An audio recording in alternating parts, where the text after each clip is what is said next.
Hey everyone, welcome back to the channel. In today's video, I'm going to show you how to hide friend list on Facebook app.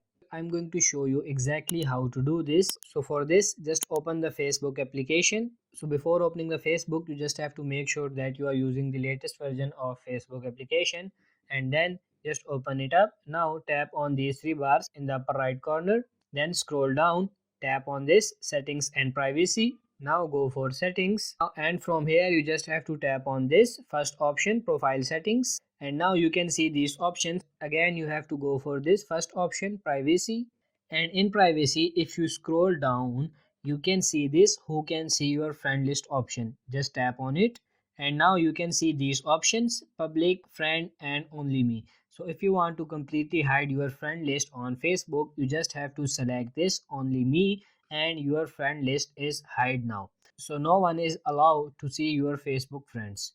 So that's it for this video. I hope this video was helpful. If it is, like this video and subscribe to the channel. Thank you.